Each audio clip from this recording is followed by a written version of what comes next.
박근혜 대통령 탄핵심판 선고 기일이 오는 10일 11시로 결정됐습니다. 헌재가 탄핵 인용, 기각, 각하 중에 어떤 결정을 내리든 전국에 상당한 파장이 예상되고 있습니다. 전문가 세 분 나오셨습니다. 김영준 명지대 인문교양학부 정치학 교수, 김홍국 경기대 겸임교수, 그리고 최진영 변호사 나오셨습니다. 어서 오세요. 네, 안녕하십니까. 안녕하세요. 네, 운명의 시간. 이제 36시간 정도가 남았습니다. 주저 보시죠. 탄핵 소추안은 타결되었음을 선포합니다. 국민 여러분께 진심으로 죄송하다는 모든 지시를 특검에서 정신껏 모릅니다. 탄핵 사건에 대한 결정 선고는 3월 10일 11시에 하기로 한다.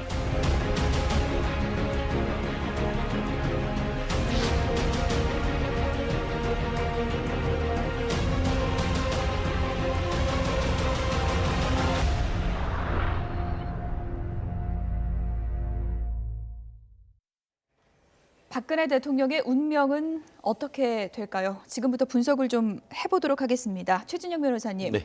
오늘 평의가 열린다고 해서 과연 선고일이 나올 것인가? 많은 분들이 촉각을 곤두세우고 있었는데 선고일은 나왔습니다. 어떤 의미일까요? 그렇습니다. 선고기일이 어제 나온다라고 했는데 그냥 지나갔고 예. 오늘도 사실 5시까지 안 나온다고 하면 언제 예. 될지 모른다는 그런 그 정보가 돌았는데 결국 오늘 나왔습니다. 결국 그 지금까지 있었던 그 12월 9일 날 이제 탄핵소추 의결이 됐으니까 접수된 지 91일째 선고가 되는 것 같은데요. 굉장히 고심을 했고 오늘 공보관을 통해서 발표를 했는데요. 이제 남은 시간 동안 뭐 사실 내부적으로는 그 8분들의 마음이 거의 다 결정된 것 같습니다. 예. 사실관계를 확정을 했던 것이고 다가오는 그 10일 날 10시에 선고를 한다고 했는데 지금 얘기는 아침 일찍 출근을 해서 예. 거기에서 모인 자리에서 최종 평리를 해서 나름대로 결정한 다음에 바로 선고를 한다라고 하는 것 같은데요.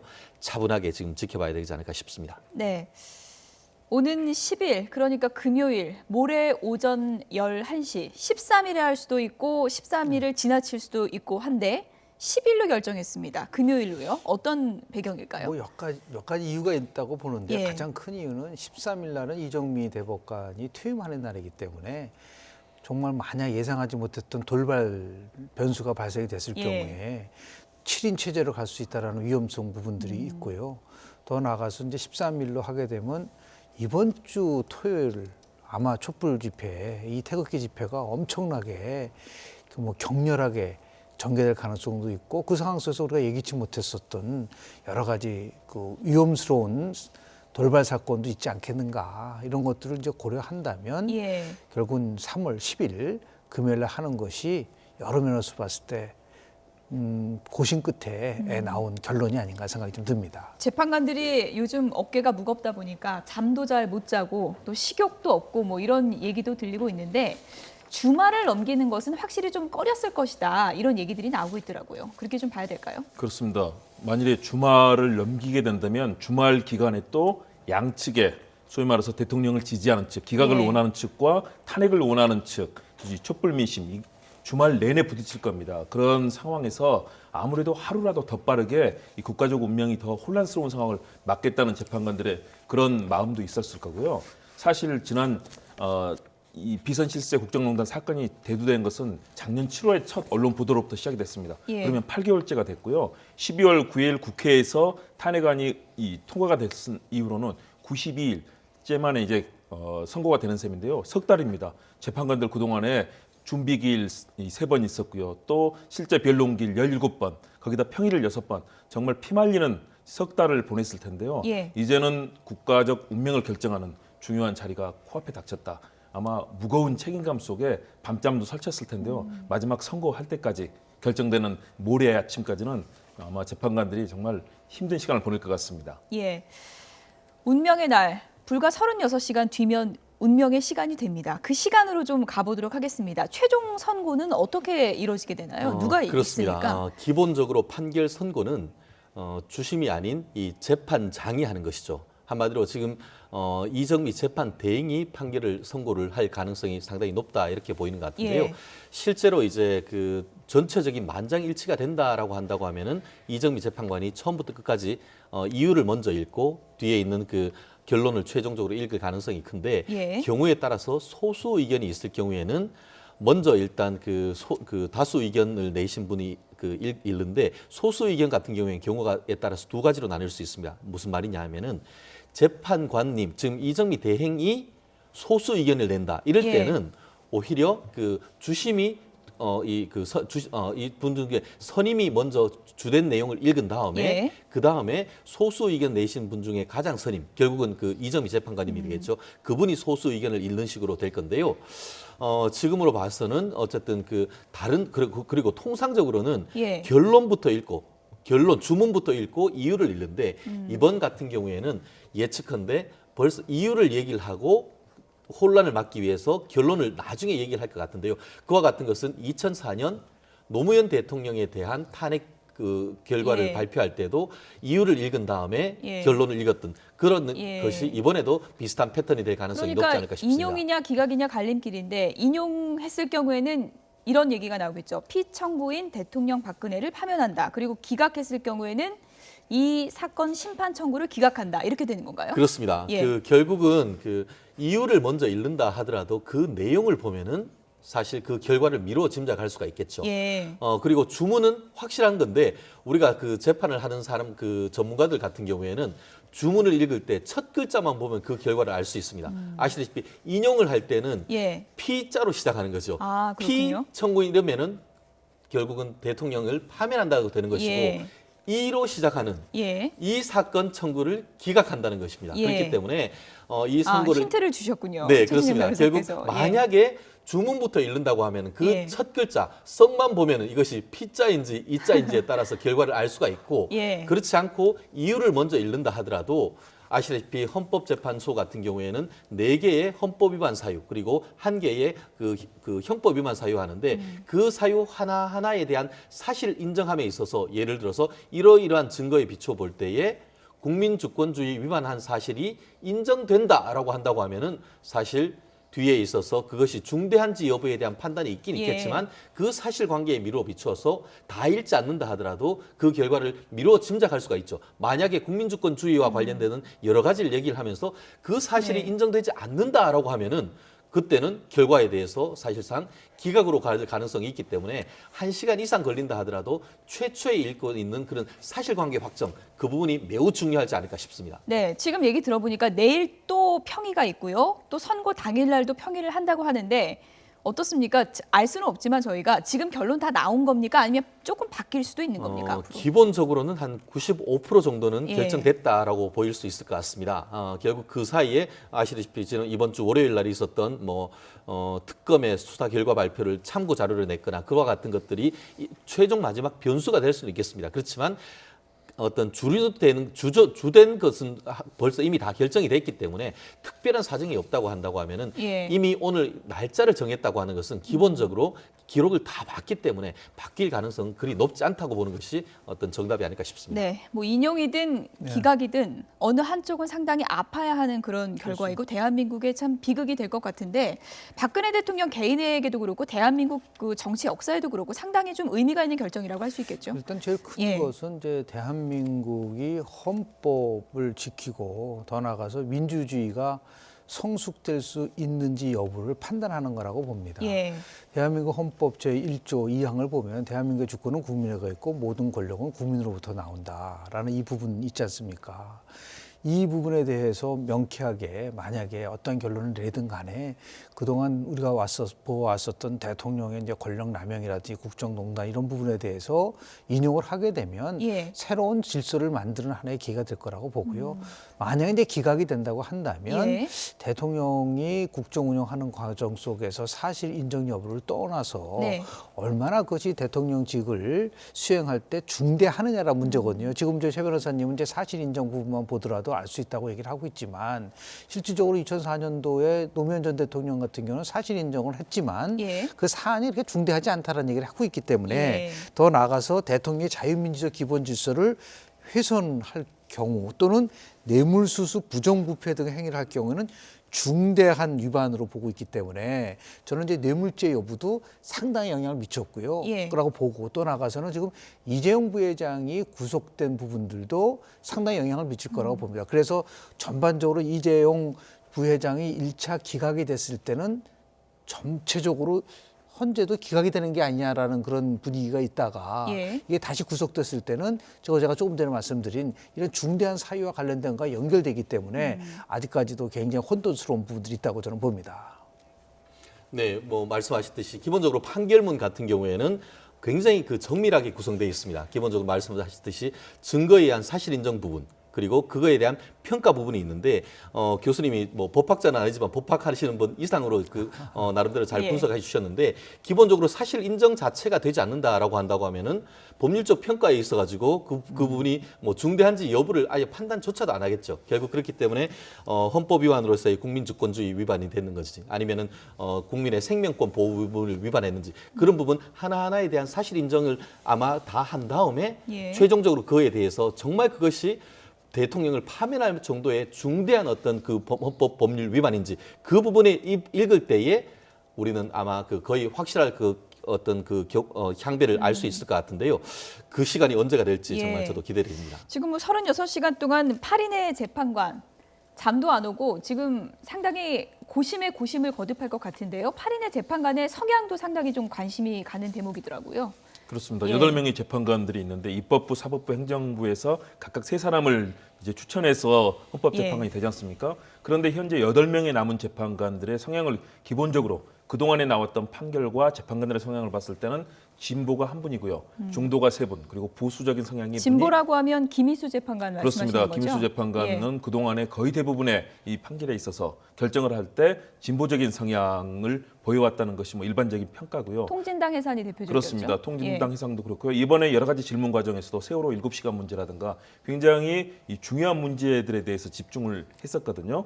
그런 측면이 그런데 이제 그렇다면 과연 이런 성향으로 이 재판을 할 것인가? 사실은 진보 성향의 분들이 사실은 이런 객관적인 사실에 대해서 도리어 더 관대한 측면도 있거든요. 예. 일반적인 상황을 봤을 때요. 그리고 더 보수적인 성향의 분들이 법치주의라든가 법 하나를 아주 까다롭게 그리고 국가의 그런 체제라든가 가족의 가치, 국가의 그런 구성에 대해서 굉장히 까다롭게 사실은 원래 그 보수적인 성향을 가진 분들이 다루기 때문에 예. 사실은 이 보수 성향이라고 해서 박근혜 대통령의 이 기각을 반드시 원한다거나 그렇게 되지는 않을 겁니다. 그렇기 때문에 예. 일정한 성향에 따라서 이 부분이 영향을 받을 수 있는 가능성을 배제할 수는 없지만 그러나 전반적으로는 법관들, 재판관들의 양심, 우리 법치주의와 대한민국의 이런 민주주의적인 가치에 대해서 법관의 양심과 또 법적 논리에 따라서 그리고 대한민국의 국가적 운명까지도 다 같이 생각하면서 판결을 결정을 내릴 것으로 봅니다. 최진익 변호사님, 네. 조금 전에 저희가 8인의 재판관 그래픽으로 좀 소개를 해드렸는데 조용호 재판관이 막내 재판관이더라고요. 그렇게 되니까 평의하다 보면 막내 재판관은 제일 힘이 없는 거 아니냐, 뭐 이런 얘기도 나오고 있는데 실제로 그렇습니까? 전혀 그렇지 않습니다. 그렇지 않- 이게 예. 임용된 기준으로 하니까 예. 조용호 그 재판관님이 막내인데 예. 사실 사법연수원 기수로 하면은 예. 지금 이정미 헌법재판관 대행이 최연소로 임용이 되다 보니까 오히려 연수원 기수는 제일 느립니다. 예. 그렇기 때문에 이른바 그 이 법조인 사이에 사법연수원 기수로 한다고 하면은 예. 오히려 그 말씀하신 그 다른 분들 뭐 그 김희수 재판관님이라든가 조용호 재판관님 이런 분들이 오히려 연수원 기수는 훨씬 높습니다. 예. 그저 이것이 이분들 중에 임용된 순서이기 때문에 막내라고 한 것이지 그러면서 버릇이 얼굴에 예. 굉장히 그 허연 부분을 볼 수 있습니다. 그렇기 때문에 예. 다만 시스템적으로 어쨌든 후임으로 했기 때문에 후임 먼저 그 가장 뒤에 이제 임용된 순서대로 해서 제일 마지막에 이 헌법재판관 그 직무 대행이 얘기를 해서 한마디로 언론을 열어서 후임이지만 자유롭게 얘기할 수 있는 그런 예. 토론회에서 하기 때문에 그렇기 때문에 더더욱 어떤 이 예. 결정에 대해서 신뢰할 수 있는 것이 아닌가 싶습니다. 조금 전에 김희수 재판관은 진보 성향의 대표적인 재판관이라고 하셨는데 보수 성향 대표적인 재판관 하면 안창호 재판관을 또 꼽을 수 있지 않겠습니까? 네, 그 우리가 일반적으로 얘기하듯이 공안 검사 출신이고, 예. 여러분 지금 8분 중에 유일한 검찰 출신이고 검찰 중에서도 가장 어떤 그 보수적인 부분이라고 할 수 있는 공안 검사 출신이시고 예. 거기다가 이분 같은 경우에는 이 국회에서 해서 특히 새누리당, 지금 이제 자유한국당의 전신인 새누리당 측에서 추천을 해서 했다 보니까 예. 가장 어떤 이념적 성향에 있어서 보수적인 것이다 그 분이 아닐까 그렇게 생각하는데 반드시 그것만은 아니다. 결국 아까 지금 교수님 얘기하신 것처럼 네. 이 부분에 있어서의 본인의 헌법적 양심, 법관으로서의 양심에 따라 하는 것이지 본인이 어떤 보수적 가치를 가지고 있기 때문에 대통령에 대해서 어떤 그 혜택을 준다 그런 건 아닌 것 같습니다. 예. 다만 그렇다 한다 하더라도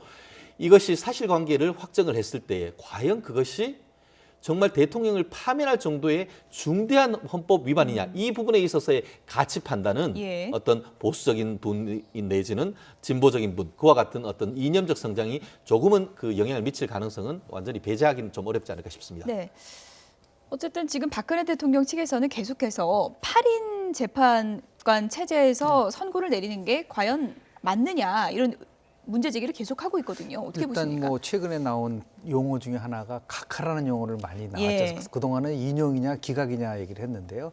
세 가지 이유 때문에 이제 각하 문제가 나오는 것 같아요. 특히 국회에서 탄핵 소추안에 대해서 그 사안에 대해서 정확하게 조사하지도 않고 나서 예. 탄핵을 했다. 그래서 잘못됐다. 13가지 사유를 그래서 묶어서 13가지를 했다. 또 묶어서 예. 했다. 그리고 지금 얘기하신 지금 9인 체제가 아니라 8인 체제이기 때문에 그렇다고 하는데요. 그 국회의 그 탄핵 소추 절차 관련돼서는 이미 법무부가 적법한 절차를 거쳤다는 얘기를 하고 있고요.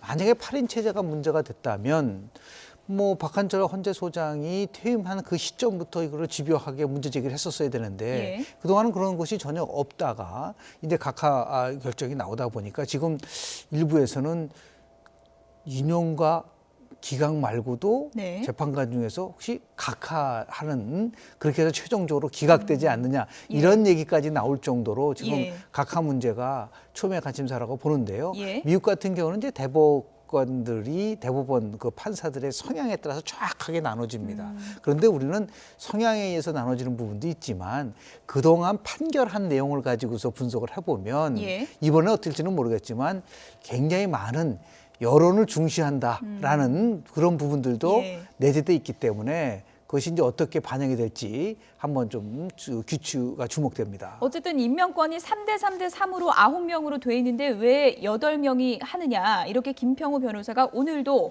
문제 제기를 했습니다. 김평우 변호사 오늘 어떤 얘기 했는지 한번 들어보시죠. 헌재는 지금 자멸하지 말라. 8인 재판은 원천무효이다. 황교안 대행이 신임 헌재소장을 임명하여 그 동안은 심리를 계속하여 반론권 행사의 기회를 주어야 합니다. 이 길만이 헌재가 살고 국민이 살고 법치주의가 사는 길입니다. 8인 체제는 법치주의에 맞지 않는다는 주장을 계속해서 하고 있는데요. 만약에 인용 결정이 나왔을 때는 불복할 수도 있다. 이런 의미로도 봐야 될까요? 불복해서는 안 되겠죠. 예. 지금 보수든 진보든 온 국민이 하는 얘기는 헌재, 우리 최고 대통령과 관련해서 파면을 놓고 결정하는 헌법재판소의 결정은 어느 쪽이든 따라야 된다라는 그런 말씀들도 하고 있는 거고요. 김평우 변호사는 애석하게도 최근 뭐 집회에 나가서 그랬지 않습니까? 본인은 변호사가 아니라 혁명가다라면서 예. 사실은 굉장히 선동적인 발언을 많이 하셔서 국민들에게 좀 안타까운 마음을 많이 주셨는데 그동안에 뭐 나왔던 여러 가지 이 법조계 해석을 본다면은 전원이 다 참석해서 심리를 하는 것도 아니고요. 심리 정족수가 된다면 7명 이상이 참석한다면 심리를 할 수 있고요. 국회에서도 국회의원 수가 300명이지만 300명 전원이 다 투표를 하는 건 아니거든요. 예. 최소한도 의사 정족수가 되고 거기에 대해서 통과를 시킬 수 있는 요건이 된다면 그것이 가능한 거고요. 그동안에도 충분히 그런 사례들이 예. 많았었기 때문에 사실은 저 부분은 헌재의 정당성과 이 판결에 대해서 아무래도 역시 정당성을 좀 허물어뜨리겠다는 그런 전략적인 발언으로 보입니다. 그런데 문제는 9인으로 돼 있는데 이해관계에 따라서 8인을 주장하고 어느 쪽에선 7인을 주장하고 이렇다 보니까 상당히 좀 첨예한 문제가 된 것 같습니다. 그렇습니다. 이 부분과 관련해 가지고는 뭐 그 여러 가지 뭐 정치적인 해석이보다는 저는 뭐 법률가이기 때문에 법적인 의미를 한다라고 한다고 하면은 예. 뭐 김평우 변호사님의 발언에 법적인 근거는 있느냐 했을 때 법적 근거는 있다라고 말씀드릴 수밖에 없는 것이죠. 지금 헌법 같은 경우에는 그 헌법재판관은 9인으로 구성된다 이렇게 돼 있고 예. 헌법재판소법 같은 경우에는 7인 이상으로 심리를 한다라고 돼 있죠. 결국 심리를 하는 것은 말 그대로 평의하고 심리를 하는 것이지 그것에 선고까지도 포함하느냐 이 문제를 가지고 지금 그 김평우 변호사님은 얘기를 한 거 아니겠습니까? 예. 결국 7인이 심리를 할 수가 있지만 헌법이 구인으로서 구성이 됐기 때문에 네. 판결 선고는 헌법에 정해진 대로 구인으로 해라라고 얘기를 하고 있고 실제 이 문제가 그 2014년에 헌법재판소까지 왔었습니다. 예. 과연 구인이 아닌 체제, 8인 체제에서 헌법재판을 하는 것이 문제가 되느냐라고 했더니만 네. 그중에 그 이정미 재판관님, 지금 그 소장님 대행, 그리고 또 김희수 재판관님, 그리고 또 박한철 전 소장님, 그리고 이진성 재판관님 이 네 분이 뭐라고 했냐면은 헌법이 구인으로 구성된다라고 했기 때문에 구인이 아니고 8인 체제로 된다고 하면은 구인에 의해서 재판과 심리를 받을 공정할 재판을 받을 권리를 침해한다고 이 네 분이 그와 같은 소수 의견을 냈는 적이 있습니다. 예. 그때 물론 다수 의견은 그 전체적으로 그렇지 않다 하더라도 문제 없다고 했지만 문제는 지금 재판관 대행을 하고 있는 이분이 헌법 그 구인을 재판받을 권리를 침해한다라고 했으니까 그것을 근거로 해서 지금 얘기를 지금 김평우 변호사님이 얘기를 하고 있는데요. 예. 과연 이와 같은 그 주장에 대해서 제가 봤을 때는 분명히 헌법재판소가 판결문에 답을 할 겁니다. 그렇기 때문에 이 부분에 대해서도 우리는 뭐 각할지 기갈지 그것은 헌법재판관님들이 결단할 문제가 아닌가 싶습니다. 일단 대통령 측에선 이런 얘기가 나왔습니다. 운명의 주사위는 이제 던져졌다. 그리고 차분하게 최종 선고 지켜보겠다. 이 말은요. 일각에서는 선고일 정해지면 하야할 수 있다라는 얘기가 있었잖아요. 그렇게 되면 하야 카드는 이제 선택하지 않을 것이다. 이렇게 봐도 될까요? 어떻게 보십니까? 역으로 계산을 해보면요. 예. 오히려 이제 금요일 날 한다고 했으니까 예. 내일이 목요일이지 않습니까? 그렇죠.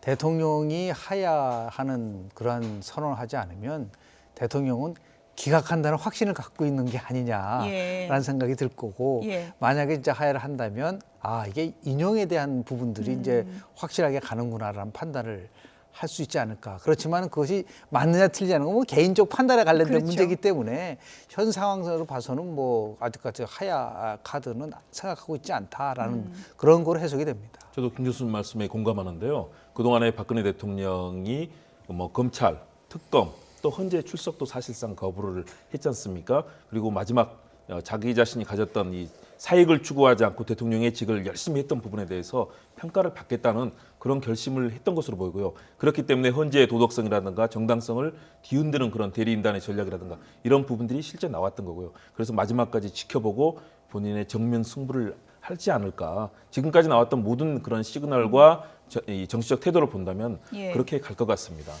정치권은 여야 막론하고 모두 이제 헌재 결정을 존중한다. 차분하게 기다리자. 이런 반응을 조금 전에 보여드렸던 것처럼 내놨습니다. 자유한국당, 민주당, 국민의당, 바른정당 입장이 다 나왔지만 이제 뭐 속내는 다르겠지만 일단 헌재 의견을 존중해야 한다라는 입장을 내놨습니다.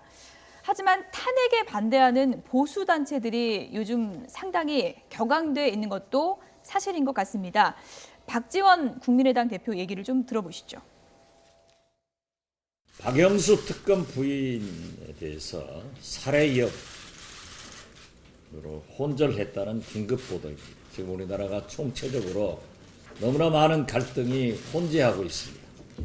헌재 판결을 앞두고 촛불 집회는 촛불 집회대로, 태극기 집회는 태극기 대로, 또 사드의 긴급한 배치로 인해서 갈등이 심화되고 있습니다.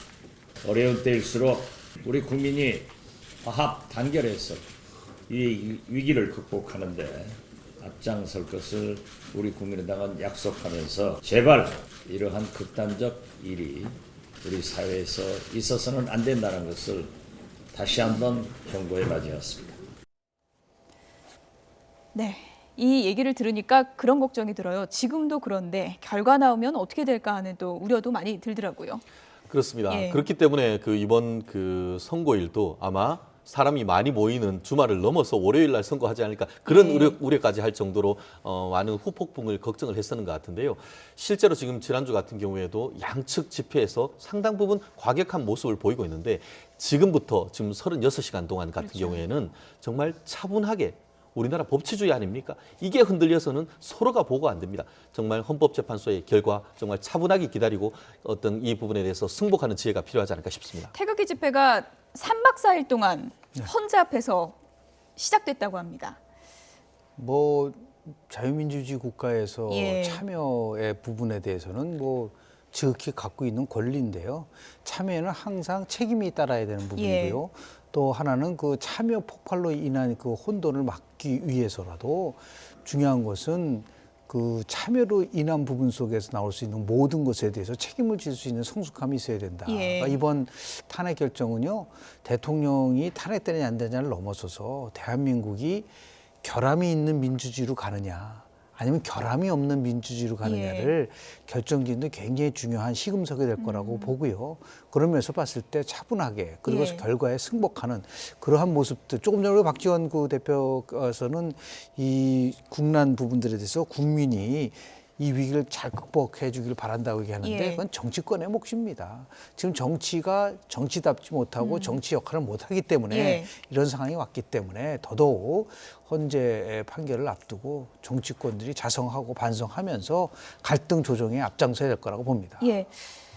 운명의 시간이 다가오고 있습니다. 차분하게 헌재 결정을 좀 기다리는 게 우리 사회에 좀 지혜가 필요하지 않을까 그런 생각이 드는데요. 정치권에서는 일단 탄핵 선고 시간이 정해지니까 시선이 대선으로 가고 있습니다. 인용이 될 경우에는 이제 벚꽃 대선이 다가오기 때문에 상당히 좀 대선 쪽으로 많은 관심이 쏠리고 있는데요. 홍준표 지사 오늘 어떤 얘기했는지 들어보시죠. 저는 개인적으로 97년도 대선을 치러봤고 2002년도 대선 치러봤고 2007년도 대선을 치러봤습니다. 그렇기 때문에 대선에 대한 경험은 제가 치러본 경험은 당내에서는 제가 제일 많지 않나.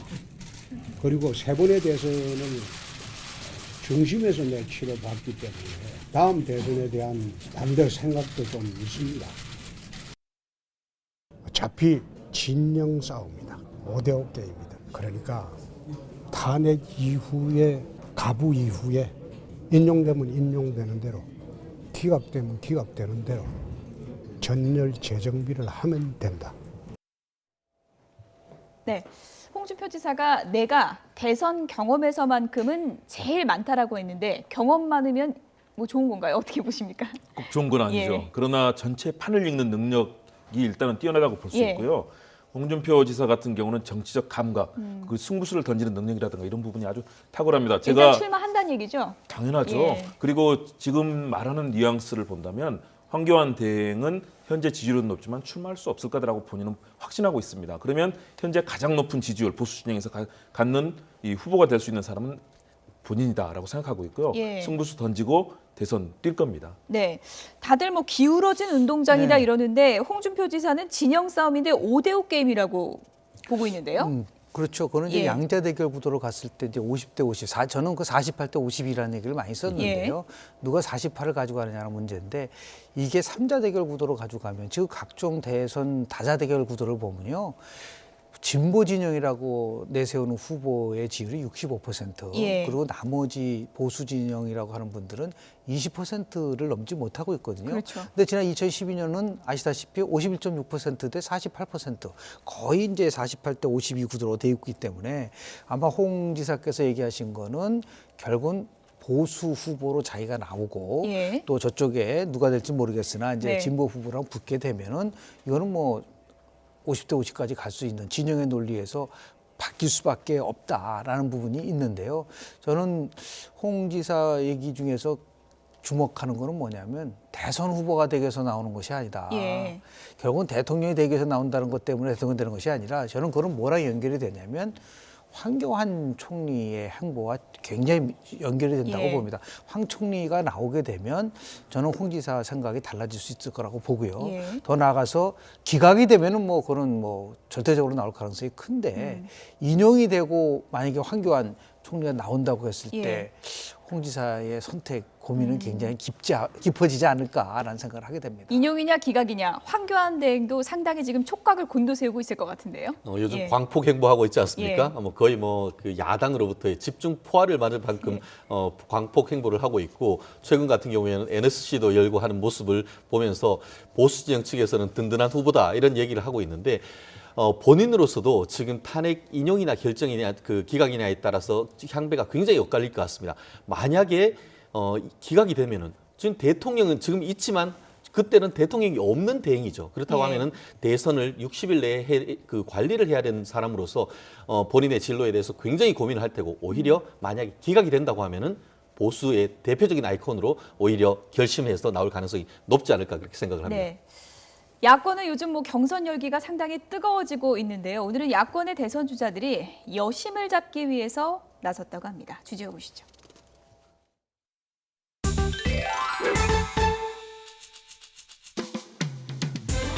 아줌마에게 이름을 돌려드리겠습니다. 마누라, 며느리, 할머니가 아닌 정숙 씨라는 그런 이름을 되찾아 주겠습니다. 저희 집안이 30년 정도 맞벌이 부부 했습니다. 그래서 제가 지금까지 한 번도 집에서 해보지 못한 말이 밥 줘입니다. 먼저 퇴근하는 사람이 밥 먼저 하기 때문에 그게 너무나 당연한 일입니다. 내각의 여성 비율을 OECD 평균 수준인 30%부터 시작하겠습니다. 임기 안에 양성평등의 내각 이루어질 수 있도록 하겠습니다. 아시죠? 저는 말하면 지킨다는 거. 네, 원래 그래요, 제가.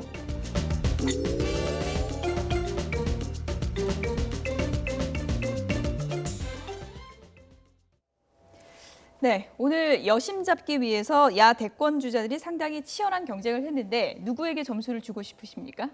뭐 저는 앞으로 내놓는 말은 뭐 다 그럴 수 있는데 예. 저걸 잘 지키는 분 그리고 살아온 그 궤적이 역시 일치가 되는 분들이 아무래도 국민들의 선택을 받지 않을까 싶습니다. 예. 일단은 뭐 세계 여성의 날도 맞았고 그래서 전 세계 여성들에게 보내는 메시지 그리고 대선에서 굉장히 중요한 절반의 유권자인 여성들에게 이제 이 구애를 하는 상황인데요. 예. 좋은 여성들에 대한 정책 그리고 그걸 실천하기 위해서 좀 그런 모습을 제대로 보여주는 후보가 예. 관심을 받을 겁니다. 저는 개인적으로 여성 입장에서 보면 안철수 전 대표요. 밥 줘 해본 적 없다. 이 말이 참 와닿는 것 같은데요. 어떻게 보십니까? 맞습니다. 왜냐하면 이제 그 결국은 예. 일가 가정의 양립. 예. 이게 가장 그 양성평등의 핵심적 사항이거든요.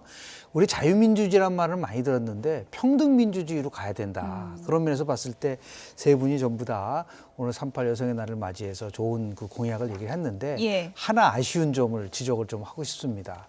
저는 저 세 분들 출마 선언문을 다 심층 분석을 했는데요. 예. 거기는 여성과 관련된 게 너무 적어요. 예. 그러니까 출마 선언할 때 저런 것들이 정말 농축되고 나온 다음에 일관성 있게 해야 되는데 여성의 날만 그런 말씀을 그런 말 하시는 하면 거군요. 안 된다는 겁니다. 예. 그래서 저는 저분들 말씀하신 거에 진정성을 믿지만 예. 이후부터는 끝까지 지속적으로 그리고 변함없이 저 마음을 가져서 우리가 얘기하는 남녀동수 내각도 만들고 예. 여성의 실질적인 그 대표성을 높일 부분이 있다. 우리 박근혜 대통령도 대선 후보 공약 중에 하나가 뭐였었냐면요. 여성의 대표성을 높여서 실질적인 양성평등을 이루겠다고 얘기하셨었어요. 예. 준비된 여성 대통령이었지 않습니까? 예. 근데 지금은 뭐 그런 부분들이 많이 퇴색했거든요. 그래서 저는 말로만 하지 말고 네. 진짜 실천하면서 일가 가정의 양립이 지켜질 수 있는 진정한 의미의 양성평등이 이루어졌으면 좋겠다는 여성의 말씀드립니다. 날만 얘기하지 마시고 네. 진정성 있는 정책으로 좀 만들어 주셨으면 좋겠습니다. 김종인 전 대표는 짐을 꾸려서 당을 지자 나왔습니다. 오늘 의미심장한 얘기를 했는데요. 들어보시죠. 정치가 쉽지는 않잖아. 정치를 하려고 것 같으면 뭐 고난은 따르게 마련인데 뭐. 정치를 다 집어치고 편한 자세로 들어가려면은 모르되 사실은 앞으로 이제 전개될 수 있는 상황에 직접 부딪혀서 움직이려고 그럴 것 같으면 그게 상당히 고통, 고난을 각오하지 않으면 나는 하기가 힘들 거라고 생각해. 그게 내가 농담 비슷하게 얘기한 거지만 그걸 알아차리지 못해서 그런데 내가 뭐 순교도 할 수 있다는 얘기를 갖다가 한번 한 적이 있어요. 그 의미를 잘 파악을 보면은 내가 무엇을 하려고 했는지를 대략 알 수 있을 거라고. 문재인 대표가 연락해 오신 거 없으신가요? 난 뭐죠 그런 연락 받은 적 없어요. 내가 순교도 할 수 있다고 했는데 잘 해석해봐라 이렇게 늘 퀴즈를 내시는데 순교가 무슨 의미입니까? 순교는 굉장히 종교적인 예. 용어이기도 하고 실질적으로 순교란 것은 결국 내가 피를 흘려서 누군가를 살려주겠다. 결국 내가 대권에 나가겠다라기보다는 내가 어떤 그 대권을 만드는 정권을 만드는데 어떤 밑거름이 되겠다 하는 그런 나름대로의 어떤 그 종교적 내지 정치적 해석이 가능한 것 같은데요. 네. 어제까지만 해도 대선에 출마하느냐라고 했을 때 그거는 두고 봐야 한다라고 했는데 오히려 오늘 순교한다라는 그런 용어를 했을 때는 오히려 출마보다는 본인이 빅텐트를 해서 이 뼈대가 된다는 네. 그런 의미가 아닌가 싶습니다. 순교는 빅텐트다. 김홍욱 교수님은 어떻게 보십니까? 저는 약간 뉘앙스가 다르다고 생각합니다. 예. 순교, 예. 결국은 그 가치를 위해서 정말로 도전해보겠다. 본인의 대선 출마까지도 예. 저는 염두에 두고 있고 예. 만일의 경우 대선 출마를 시도해 보면서 그런 세력이 모이지 않는다면 그런 미랄이 될 수도 있다는 것까지 가는데요. 누구를 위해서 그렇게 뛰는 그런 정치, 킹메이커 역할은 하지 않겠다는 그런 그동안 공언을 했고요. 예. 저는 순교의 의미 속에 본인의 강한 결의를 보여줬고 잘 지켜보라는 그런 아주 강렬한 메시지가 있다고 봅니다. 빅텐트다 대선 출마다 두 분이 엇갈리고 있는데 김영준 교수님께서 저는 결론을 좀 두 내주시죠. 가지 면으로 조금 의아했어요. 예. 첫째는 대선을 앞두고 우리 탄핵에서 결정을 앞두고 나왔다는 게 굉장히 의미심장하다고 그렇죠. 봅니다. 시점이 참 왜 시점이 참 오묘했어요. 미묘해요. 왜냐하면 만약에 인용이 된다고 하면 굳이 나올 필요가 있을까? 저는 그래서 저분은 기각까지도 염두에 두고 한 게 아닌가라는 그건 개인적인 상상력입니다. 예. 왜냐하면 기각이 된 상태에서 나온다는 거는 굉장히 나름대로 그 위험 부담이 크니까 여러 가지 가능성을 높여 그만큼 자신의 의지가 굉장히 강할 거라고 보고요. 예. 또 하나는 결국은 자기가 개헌연대라는 것을 통해서 보여준다고 한다면 자기는 가만히 있고 다른 사람들을 뛰라는 것은 맞지 않는다. 그러니까 결국은 시간이 흐르면 흐를수록 개헌을 통한 연대가 어느 정도 일정한 부분 힘을 발휘할 수 있다는 확신을 갖고 있고 본인은 뭐 만약에 본인이 원하는 분권형 개헌을 한다고 한다면 예. 대통령이나 총리나 거의 동급이거든요. 그런 면에서 봤을 때 내치를 담당한다는 것은 뭐 외치를 담당하는 대통령 못지않게 굉장히 큰 힘을 발휘할 수 있기 때문에 예. 그런 것을 염두에 둔 일종의 나름대로는 광폭의 행보다라고 예. 저는 봅니다. 워낙에 정치 단수가 높은 분이기 때문에 그 순교가 어떤 의미인지는 좀 더 지켜봐야 될 것 같고요. 김종인 전 대표가 나오자마자 러브콜이 상당히 쏟아지고 있습니다. 일단 바른정당이 상당히 적극적인데요. 들어보시죠. 더불어민주당의 김종인 전 대표가 어제 당을 떠나겠다고 선언했습니다. 민주당 내 친문 패권 세력의 횡포와 독선이 얼마나 심했으면 그런 결정을 했는가 하는 동병상린의 안타까운 마음을 가지고 있습니다. 민주당 내 친문 패권 세력은 째째하게 그지없는 소인배의 마음을 갖고 있는 것 같습니다. 문재인 후보는 김종인 전 대표를 모셔올 때는 한 사람의 인생이 온다라고 거창하게 모셔왔습니다마는 그 후 헌신작처럼 대접했고 김종인 전 대표는 당내 패권주의가 돌아올 수 없는 다리를 건넜다고 생각해서 의원직까지 버리고 탈당을 결심한 것으로 생각이 됩니다. 저는 현재로서는 뛸 가능성이 99%다.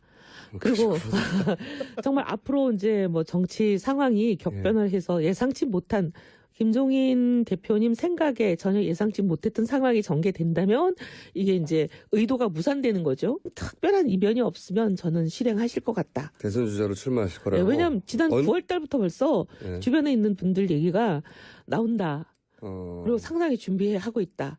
뭐 심지어 어떤 분은 실탄도 준비하고 있다. 실탄이라 하면 자금. 네. 김홍욱 교수님하고 생각이 같으신 것 같아요. 99.9% 출마할 것이다. 이렇게 내다보고 있네요. 김종인 전 대표는 본인의 마음속에 큰 웅지가 있습니다. 그리고 그동안에도 대통령에 대한 사실 꿈이 분명히 있었습니다. 예. 저는 그런 메시지를 그동안 여러 차례 그 발언에서 읽었는데요. 아까 말씀하셨던 순교의 의미도 저는 본인이 역할을 하는 것 플러스 또 하나는 문재인 전 대표에 대한 실망과 그 견제감 이런 것들이 함께 복합돼 있고요. 그리고 뛰겠다는 그런 마음 그리고 한국 정치의 현 상황을 바꿔보겠다는 그 마음 굉장히 강하다고 봅니다. 예. 김 교수님 말씀하신 것처럼 개헌이라는 큰 고리가 또 하나 살아있고요. 또 빅텐트라는 그런 고리가 있기 때문에 분명히 본인의 뜻을 위해서 한번 그런 이 인생을 건 모험을 한번 하리라고 봅니다. 어쨌든 김무성 전 대표랑은 손을 잡을 것 같기도 한 게 째째한 친문이라고 대신 이렇게 비판을 해줬습니다. 그렇습니다. 단순한 째째한 친문이 아니고 째째하게 그지없는 소인배라고 그냥 그 문재인 대표, 뭐 문재인 측이라고 했지만 문재인 대표를 향해서 직격탄 날릴 거 아닙니까? 열심히 그 한다고 해서 초대를 해놨더니만 같이 쓰지도 않고 해서 내가 여기서 할 일이 없다고 나왔다. 그걸 굉장히 비판했는 것 같은데요. 예. 결론적으로 어서 오십시오. 그렇게 얘기하는 거 아니겠습니까? 같이 일을 해보자. 한마디로 이제 비패권은 단순한 반문뿐만 아니고 반친박 양측 극단을 빼고 중도에 있는 중도 보수 그리고 중도 진보 이거 다 한번 빅텐트를 쳐보자고 하는 것이기 예. 때문에 양측의 이념적인 부분은 상당 부분 공감대가 있는 것은 사실이 아닌가 싶습니다. 예. 어떻습니까? 여야 넘나들면서 지금 승리의 공신 역할을 하지 않았습니까? 김종인 전 대표하면 어떻게 봐야 됩니까? 정치의 고수입니까? 양면성이 있죠. 예. 정치의 고수라는 평가도 있지만 계속해서 속았다라고 저희가 얘기를 하잖아요. 예. 박근혜에게 속았고 문재인에게 속았고 안철수한테 속았다. 그럼 판단력에 문제가 있는 거 아닌가요? 예. 달리 얘기하면은 예. 그러나 분명한 것은 항상 끝없이 그 나이가 굉장히 있으심에도 불구하고 도전을 하려고 하는 그 도전 정신 같은 경우는 우리가 높이 우리가 사야 되는데 저는 오히려 바른정당에 대해서 좀 한 말씀 하고 싶어요. 예. 우리 집단 기억 상실증 환자들 같아요. 정치인들은. 그게 무슨 말이냐면 예. 지난 4.13 총선 때 김종인 대표는 어디에 있었습니까? 더불어민주당에 있었고 그 더불어민주당을 향해서 정말 파상적 공격을 하는데 지금은 어서 오십시오라고 얘기를 한다고 한다면은 얼마나 초라하면은 그렇게 됐겠는가. 오히려 자생력을 좀 키우고 나아갈 수 있는 좀 힘을 좀 배양할 수 있는 그런 모습을 좀 보여주면 좋지 않겠는가 생각을 좀 합니다. 네, 여기까지 듣겠습니다. 김영준 명지대 교수, 김홍국 경기대 겸임교수, 최진영 변호사 세 분이었습니다. 고맙습니다. 네, 고맙습니다.